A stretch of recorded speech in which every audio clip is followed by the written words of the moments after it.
At the Nocturnist, we are careful to ensure that all stories comply with healthcare privacy laws. Details may have been changed to ensure patient confidentiality. All views expressed are those of the person speaking and not their employer.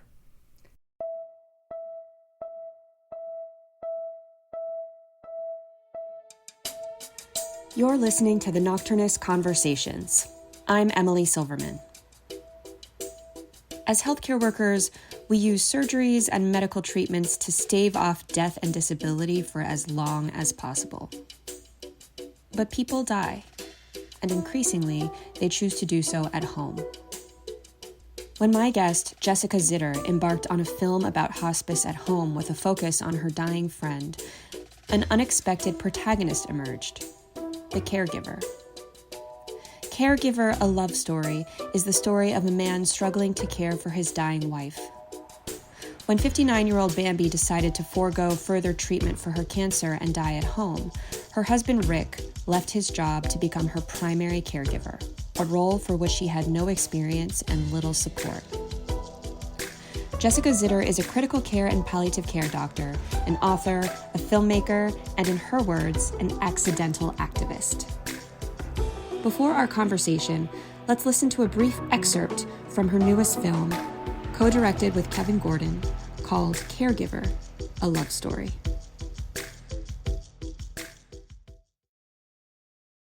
I'm not going to say I'm not scared. Who doesn't want to just go to sleep and not wake up, you know? Hopefully it'll just be peaceful and quiet and not cause too much pain to the ones I love. We're just kind of thrust into the role sometimes, and you have to step up. I knew the cancer was starting to take over. We weren't engaged yet, and I told him, this is your get out of jail free card. Next weekend he came out, pulled out a box. I didn't even open up the box. Just fell into his arms and said yes.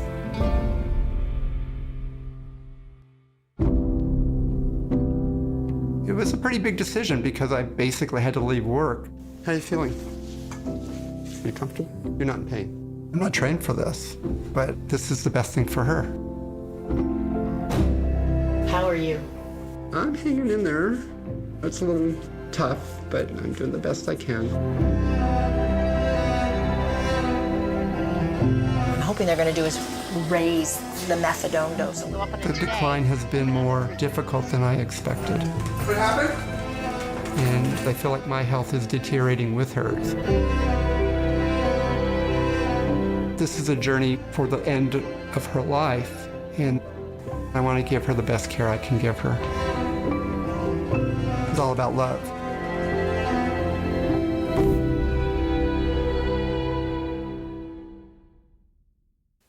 I am sitting here with the wonderful Dr. Jessica Zitter. Jessica, thank you so much for coming on to the Nocturnist. So glad to be here with you. So, Jessica, I loved this film, but before we dive in to talk about it, I would love if you could just introduce yourself and talk a little bit about the dual role that you play in both critical care and palliative care. I came into this world in the early, I guess it was late 90s, and decided that being a doctor meant being sort of a high-tech critical care doctor. And I came in and I pursued this training in critical care, got really good at the ventilators and all the insertions of thises and that's, and started to realize that there was something missing. And in fact, that I had pulled back from my patients and happened to be working in the early 2000s in a hospital that had a very early version palliative care team. They called it the family support team. It was before there was even palliative care, really. And the nurse who ran that team was a strong woman and would really challenge me a lot and wonder why I hadn't told this family that the person was dying when we all knew that this person was dying or hadn't treated this person's pain.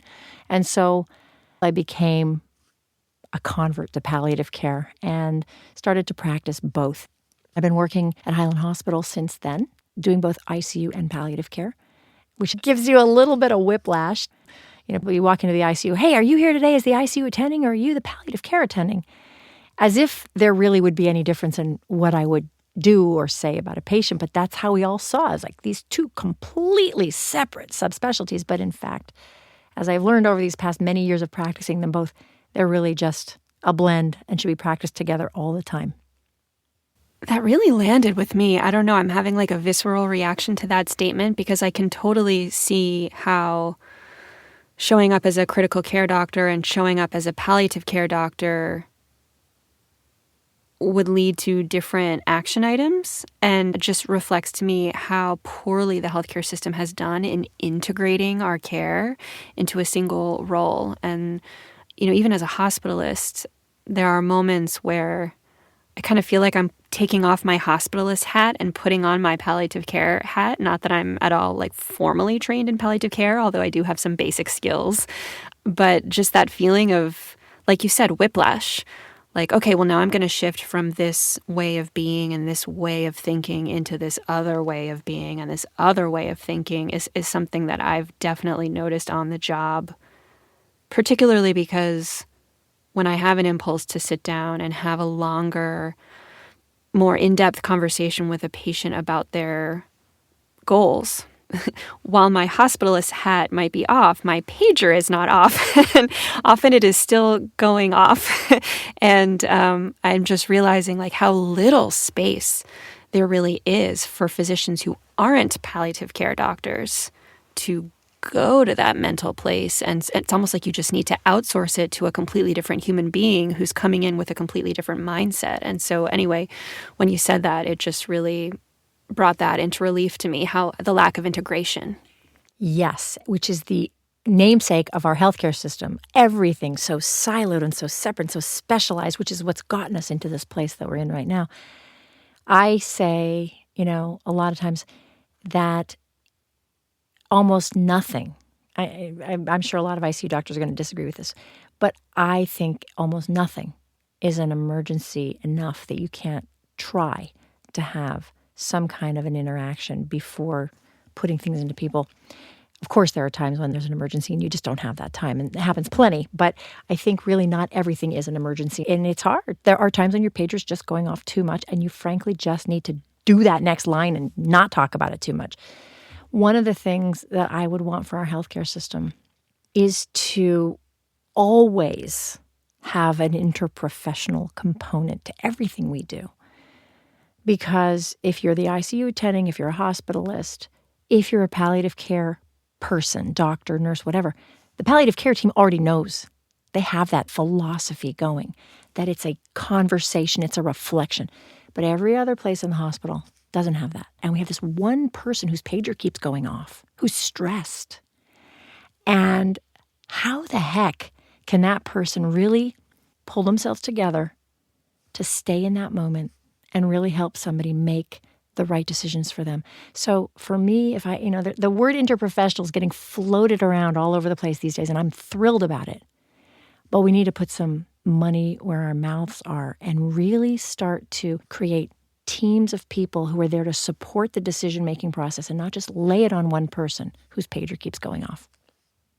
Well, I wanted to pivot a little bit to talk about the film, Caregiver, A Love Story, and I was going to say the main character in the film is Bambi, but that's almost not true. The main character is her husband, Rick. But I would love to know a little bit about your relationship to Bambi, because you actually came to know her as a friend. So how do you know Bambi? How did you meet? What was your background? Bambi was actually a member of my synagogue. I would see her sitting up a few rows in front of me most Saturdays. She had this big, thick braid of hair that would go way down her back. And she was just this sweet, chipper, wonderful person. And she actually was also a physician assistant at the same hospital as me in the urology department, but I didn't know her from there. She was very cavalier about her illness. She would tell me, oh yeah, now I'm going to go do, gamma knife, and I'm going to try this, or yeah, we're going to try some radiation therapy. This was unfolding over several months, and she was getting more and more intensive treatment. I'd go visit her in the hospital. She had this sort of optimism that so many patients have, this sort of sense of, well, yeah, the doctor said there's something else to try. And you're their friend. You're not the doctor in this case. And you're listening to what's happening. Bells and alarms are going off. And what do you do? Because they've got this other doctor, Dr. Wonderful, at that tertiary hospital that always has someone, we're going to try this next and we're going to try that next. So what do you do? So I remember there were times when I sort of hinted to Bambi, like, you think this next intervention that you're going to try is really, what do you think is going to come of it? And there was really nothing. What could you say? What if that doesn't work? Or we were starting to have these little conversations. Oh, but I'm not ready for palliative care yet. And I'm like, Bambi, but palliative care is not about dying. Palliative care could help enhance your quality of life, even if you continue to use all these interventions and treatments, et cetera. And then one day she called me, and she was so sick. She was getting radiation treatments, and she hadn't had a bowel movement in 2 weeks. This woman was suffering terribly. And I came over, and within literally 2 hours of my arriving in her house, she had said, I don't want this anymore. And we called hospice in that day. Within 24 hours, her life turned around. She was a new person. She was comfortable. She was happy. She knew she was dying, but she had this courage and this resilience that was so inspiring. And you see when you watch the movie what an amazing and fun woman she was. What do you think changed for her? And do you think that palliative care coming into her life was late? Oh boy, I could tell you story after story about this, but yes. And yet, she was one of the lucky ones because she was still at home and she was able to stay at home. She didn't get swept back onto that end-of-life conveyor belt, which is what we see all the time, right? Where you get admitted to the emergency room and then they send you to the CT scanner and then they send you upstairs and then some complication happens and then the next thing you know, you're in the ICU because you had never had a conversation about the ventilator. She luckily avoided that. I don't know if she would have avoided it if I hadn't been there with her and gotten hospice arranged. What got her there was that she was just unable to keep going. She was in so much pain, unmedicated pain. It was horrible to watch, but so quickly alleviated. And I wish people understood that palliative care is not hospice. Hospice is also wonderful, but palliative care is about palliating people. It's about making them feel better. I think people are just afraid of it. It's a marketing problem.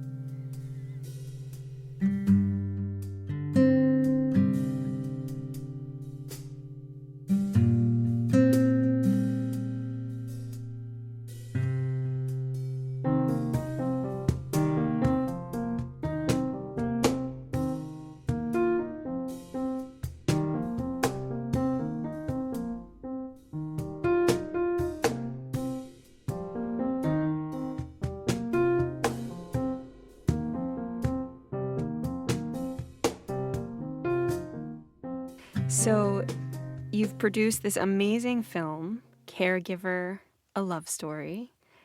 So tell me, how did you and Bambi get the idea to make this movie together? She was the one who said to me, you know, I know how important it is, how you tell people how wonderful it is to die at home, and I am experiencing that. And if you want to write about me or if you want to even, show it on film just so it'll help somebody else, that's okay. And so she gave this incredible, beautiful permission for us to document her experience. And so we started filming, getting footage. I thought maybe we'd use it as educational material or just to show people other approaches to living and dying.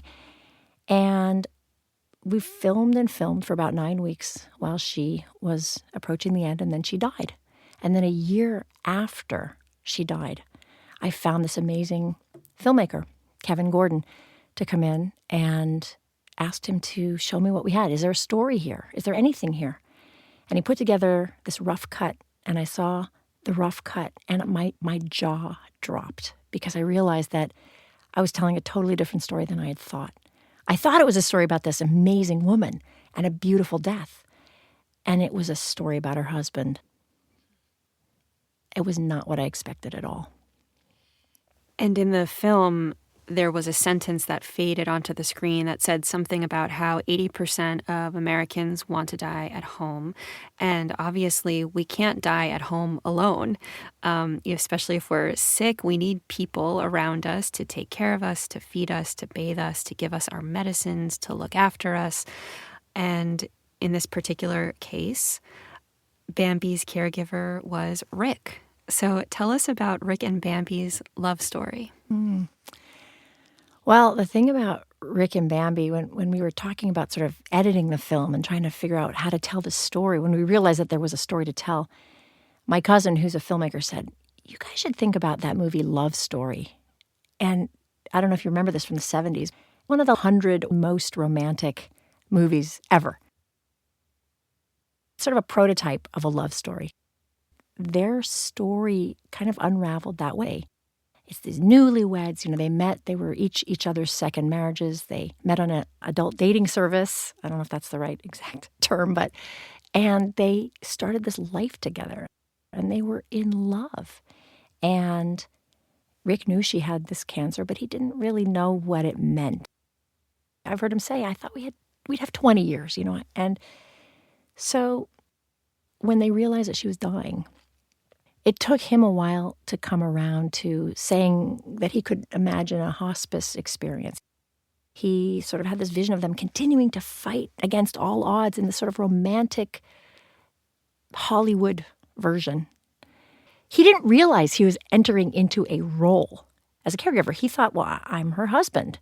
I'll be here. He did not understand, nor did I, nor did Bambi, the implications of this decision to change approach on his life. We see some of this in the film because you say things like home hospice and you think to yourself like, oh, home hospice, there's support.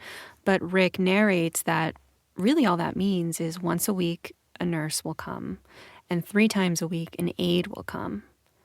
And then he says, everything else is up to me. And so we see some of this in the film, but I was wondering if you could maybe elaborate, like, what do caregivers in America do for their loved ones? What are the activities? What are the tasks? Well, in the beginning of the film, there's this moment where they're getting settled into hospice, and Bambi says, as long as he doesn't have to wipe my butt. And he says, yeah, I'm not into that. And I said, yeah, that's not your job. But what I realized is, well, whose job is that? We don't have any kind of insurance program, whether it's through Medicaid and Medicare private insurance, maybe a little bit with long-term care insurance, which is extremely expensive. We don't have the diaper changing option or the benefit. We don't have the laundry benefit. We don't have the clean out your fridge benefit. Who's doing all of that stuff while this caregiver is trying to manage the nebulizer, manage the morphine, comfort, manage the people coming in for little visits here and there? As a palliative care doctor, what I realized, and I'd started to realize it even before the film, but this film really made me realize it, is that I was idealizing what hospice can do. And it's not what they do. Hospice is an amazing service. Bambi could never have been home without hospice. And that's where she wanted to be. But they are paid about $150 a day to manage all of the durable medical equipment, all of the medications, anything that comes up that is serious symptom management. And that takes a lot of effort and time. And their purview is not the household and hygiene. And those things are very expensive to pay for. If you're lucky enough to qualify for IHSS, which means, quite honestly, that you're unlucky enough to have a low income to be qualified for Medicaid, then you might get a little bit of time allotted through the IHSS benefit, in-home support services that Medicaid provides. But that's minimum wage. And so you can't then go out and hire someone else to come in and do that stuff. So that money, if it comes at all, is really for that caregiver to support them in all of the financial outlay that a caregiver has to do on top of it. So we don't have those kinds of benefits following patients home for out-of-hospital basic support, and we have to change that. So it seems like there's many different categories of tasks. There's the medication management, the nebulizer management, dealing with the hospital bed, turning people. Then there's the more basic, bathroom function, nutrition kind of stuff. And then there's laundry, cleaning out the fridge, cooking. There's so many different domains. So in Bambi and Rick's case, was Rick just doing all of that then, or was there additional help? Yeah, Rick was doing it all. And, Rick was a middle-class guy. I mean, he's not wealthy, and he was completely caught in that middle place where there was nothing there to support him. People from our community would do what they could. They'd bring a casserole, but not stuff that really would have been helpful to decompress him and give him a little bit of time to recharge. And don't forget, so many people who are caregivers have their own challenges. Either they're sandwich generation, so they've got younger people to worry about as well, or they themselves are older spouses who have their own health concerns and their own issues. So we're just sort of piling a whole variety of things on top of an already difficult job. And Rick's daughter wasn't in a position to be a mother at the time, and so he was taking care of his daughter's daughter, effectively also parenting as he was doing all of this. It blows my mind. But don't forget, Rick was one of the lucky ones because he only did it for 9 weeks. The average caregiver does this for 4.5 years. And you talk about how even in those 9 weeks in the film, we see that Rick starts to burn out. And not only does he start to burn out physically and emotionally, he actually gets sick himself. And there's this 5-day period where they have to move Bambi out of the home to a nursing facility so that Rick can tend to his own health. And then by the time Bambi comes back, she's declined significantly. So can you tell us a little bit about caregiver burnout? What does that usually look like, and how do people usually deal with that? I'm kind of still learning about this myself. There are profound consequences for caregivers that fall within a variety of different categories: financial, emotional, physical, medical. Let's just talk about financial. Caregivers spend on average $6,000 a year of their own money to care for a loved one. They spend twice that amount if they don't live in the home with the loved one, which is kind of counterintuitive, but it's a chunk of money. They also have huge challenges with their own employment if they're employed. Because you can imagine, I mean, these people can't go to work. There's all sorts of competing demands, and so many of them leave the workforce. We're seeing this really accelerate with COVID, as you can imagine, because of all the other things that come along with COVID, which include the danger of the virus and bringing extra support in the home, the shutting down of things like adult day programs so that people can't go out of the home to get any other support, and the fact that, a lot of jobs are lost just because we're losing so many jobs over this past year. So the financial challenges on caregivers are just profound. And like every other social issue in our world, they particularly impact people of color, women, and people of lower socioeconomic status. And it's a really unsustainable situation. But I didn't talk about the other things, which are the physical deterioration. Caregivers don't have time for their own health. A large proportion of caregivers stop doing their own preventive health. Many, many caregivers become depressed and isolated, as you can imagine. And let's not forget that the vast majority of caregiving doesn't happen when someone's actually dying or qualifying for hospice. So even those benefits that we talked about with hospice aren't applicable to the majority of caregivers and their care recipients. People live with this for years, dementia. You can imagine 10 years sometimes. I mean, long periods of time.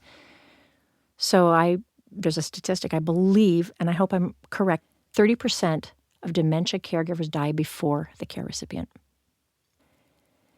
which is heartbreaking.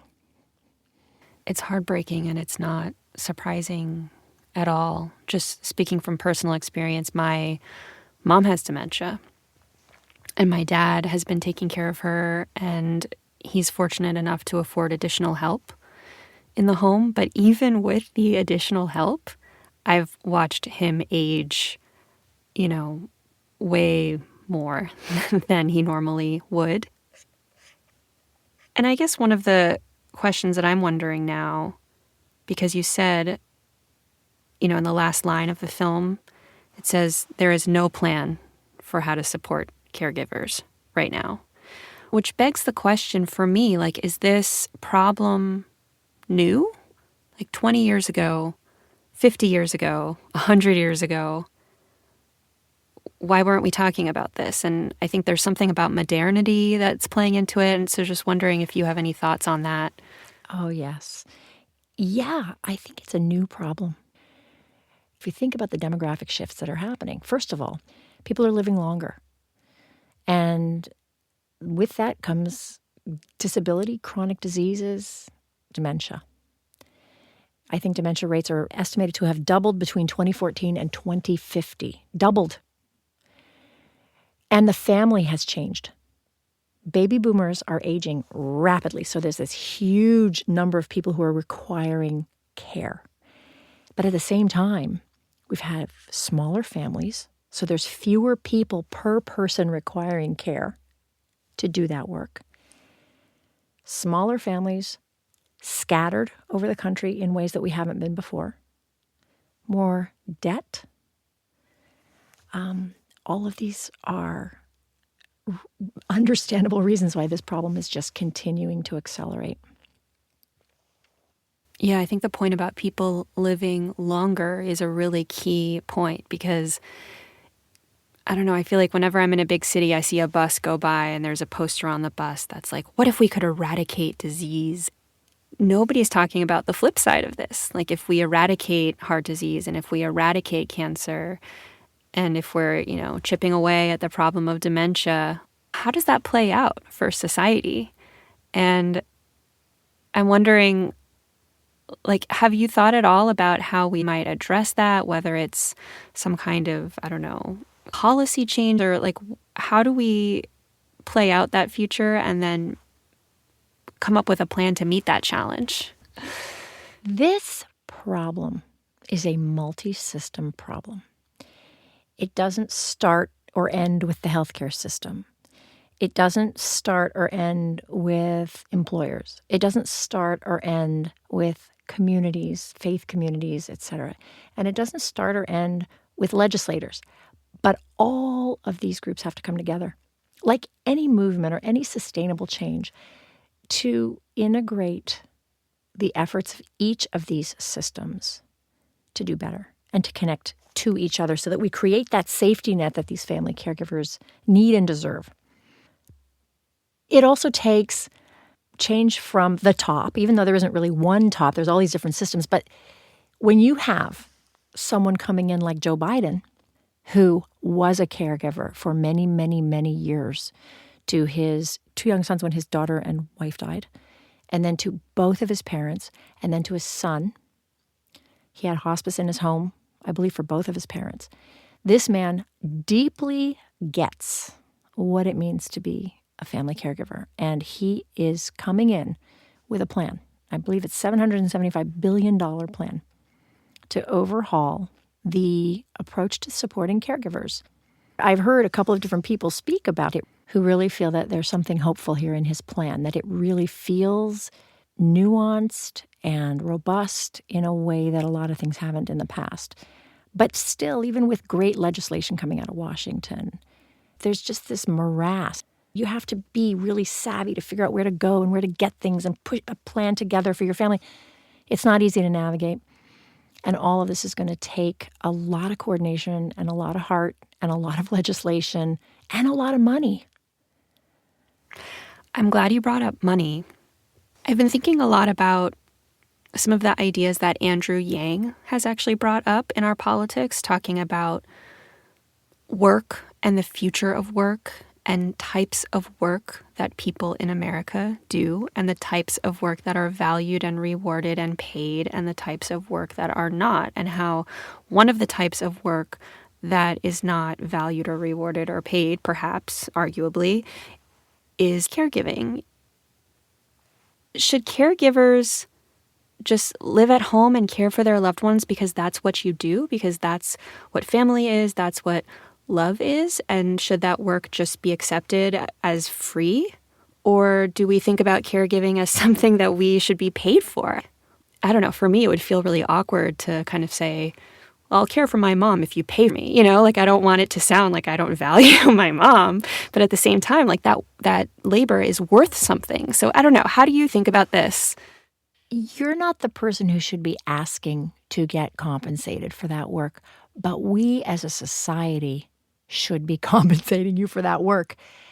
The amount of money that is theoretically being spent on the work that caregivers are doing that is not getting reimbursed is gargantuan. It's huge. And, there's so much money that goes into our healthcare system, so much money with all of our interventions and our high-tech thises and that's. None of it is following the patient home. And more people are going home.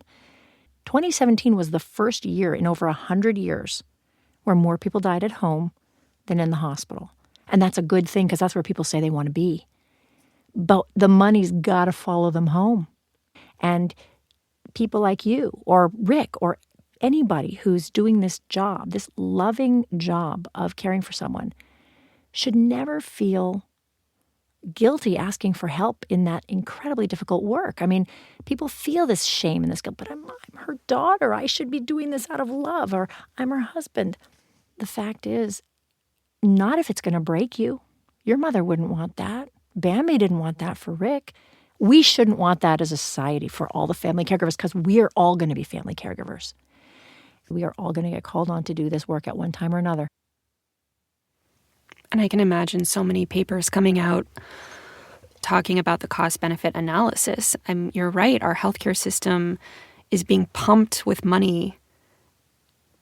And, we're having people on ventilators and COVID aside, dying in the ICU and not dying at home when a lot of people would like that. And I'm just imagining the savings that we might accrue if we bring in the palliative care team, get people home, get them on hospice, pay for somebody to clean out the refrigerator. This actually isn't that expensive. Yes. I mean, I'm also an ICU doctor, and our ICUs are filled with COVID patients on ventilators, most of whom, so sadly, will not survive. And we're so busy running around just spinning those dials on the ventilators and trying to keep up with the workload that we're not, having the time to talk to people, preferably before they get intubated, about preferences and values. I'm doing some work with these people from the Army who are trying to start a tele-ICU, sort of scrambled force of volunteer ICU doctors who can kind of go into North Dakota or Minnesota, whatever hospital might be really, that may not even have an ICU or ICU specialists around, or may just be overwhelmed and overburdened, just to have extra support to help the hospitalists through managing these people on ventilators or whatever. And I said, there's got to be a piece of this that includes some assurance that there's been some even small attempt at having a preferences and values conversation with people. It doesn't take that long. I mean, this is primary palliative care in the ICU, and this is really important. But yes, it all speaks to advanced care planning in general. And the thing that I've learned from this film, we always talk about advanced care planning as relates to, do you want to be intubated? Do you not want to be intubated? Do you want a feeding tube? Do you not want a feeding tube? All the things that are on the post. But you know what? We also have to do advanced care planning about coming home. If we're going to come home, which is where most people want to be rightly, in my opinion, I sure want to be at home when I'm heading towards death, which I am right now, but you know what I'm saying. We all are. We all are. I want to be home. But you've got to have some planning. This is where the civilian piece comes in. We must do advanced care planning around that approach as well. It's not just about the ventilators. It's also about who's going to take care of you. We've all got to plan those things. We've all got to think about those things. They're really hard to talk about. But I think that talking about them in advance really will make things more smooth. And here at The Nocturnist, we've been thinking a lot about storytelling, not just as a way of making beautiful art, but how do we create stories that inspire people to ask these questions and that even inspire change? And in your case, I don't want to put words in your mouth, but I'm assuming you see this film as a piece of advocacy. And so I'm wondering, how do you see this film fitting into that advocacy landscape? Who are you hoping will see it? How do you see this story working to change the lives of many others? Well, the thing about this film and the thing about Extremis, they're both character-driven, strong people doing amazing things. I'm talking about the patients. It's just inspiring and heroic to watch them and their decision making. And I feel that film can bring people into an issue that they may not have wanted to hear much about, honestly. We need to tell stories that make us feel. We can't be lectured to. We have to have an emotional twinge. We have to be stirred. Yeah. If we're stirred, then we're going to be willing to change. Mm-hmm. I couldn't agree more.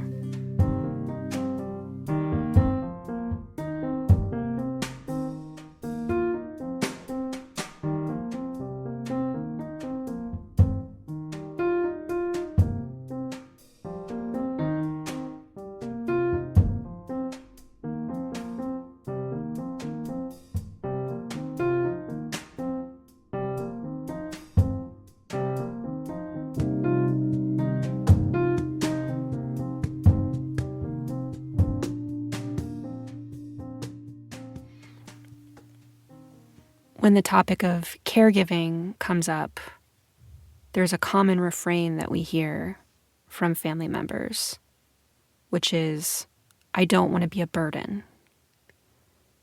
How do you think about that sentence?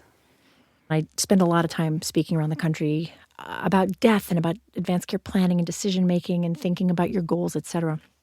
And so I end up spending a lot of time playing Go Wish with a variety of groups, from high school students to elderly people. A whole I've done it many, many, many times.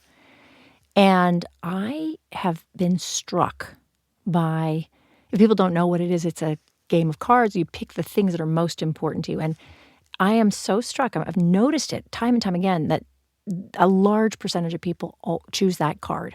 I don't want to be a burden on my family. It's really common. I probably think it's probably one of the most common ones I've seen. And Bambi did not want to be a burden on Rick. And if you watch Bambi, as she deteriorates, at one point, she says, if I have to wear Depends, I'll wear Depends. And then she agrees to go to respite care, which is the last thing she wanted. And I think our job as a society is to make it such that they don't have to feel like a burden on their loved ones. We have got to do that because that's what all of us want. We don't want to burden our family. We want to make it as easy on our family as possible. And so there are two things that come with that. One is planning in advance, thinking it through, understanding the landscape of what's in front of you so that you can be more prepared for it emotionally and logistically. And then the second, and I'd say much more important part, is we as a society have got to figure out where our priorities are. What do we care about? How do we want to treat people, all of us? And frankly, this, as we know, is something that will impact every single one of us. So what is our value around the issue of supporting caregivers? I recently came across the work of a psychologist named Alison Gopnik. And she does a lot of research on parenting. And she has this idea that I think applies to parenting, but can also be extrapolated to any caregiving relationship. And I think it's such a powerful idea. And I just wanted to share it with you in case you haven't heard it. So the idea goes like this. We don't care for people because we love them. We love them because we care for them. And the way that I interpret that is that there is something about the act of giving and receiving care that actually generates that love and deepens that relationship and creates that intimacy. And if we're not willing to burden each other, then we're depriving ourselves of the opportunity to experience that love and to experience that connection and to experience that interdependence. And so I just thought that was really fascinating because I think a lot about causality because I'm a doctor and I'm very linear often.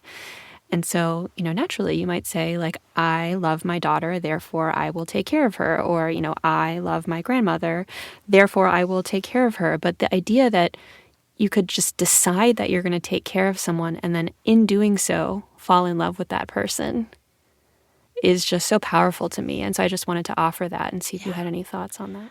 It's beautiful and powerful. And I would say yes, unless that caregiving is going to break you. The problem is that if we let it break our caregivers, we have robbed them of the ability to create love in this world. When you are so running on fumes, I think it's really hard to do that. And that's why we've got to step up and make sure that they don't run on fumes. I think that's such a great point. And I think we saw that in Rick. Just to bring things back to this film and this story, we saw how much that Rick loved Bambi and Bambi loved Rick. And then there's that little moment in the film where he says, I'm not sure I signed up for this. And I feel like that's not the moment where Rick breaks or where Rick fails. That's the moment where we fail Rick. Well said. Well said. I've just been so impressed by the work that you've done as a critical care physician and a palliative care physician to bring these stories to the masses and to raise these questions to the masses. And I really think it's people like you and stories like this that are going to move the needle. I'm so glad that we had this conversation. Oh, so am I. Thank you so much for having me.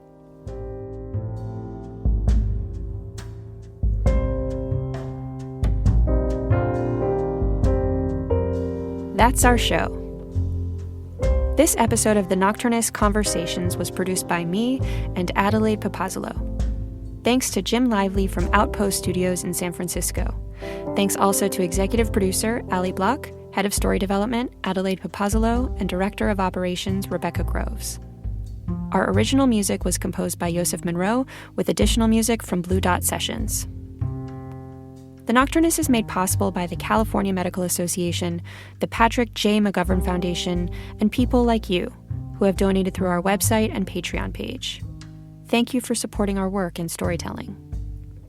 If you'd like to add your voice to one of our ongoing storytelling projects, visit our website at thenocturnist.com. And don't forget to subscribe, rate, and review our show. I'm your host, Emily Silverman. See you next time.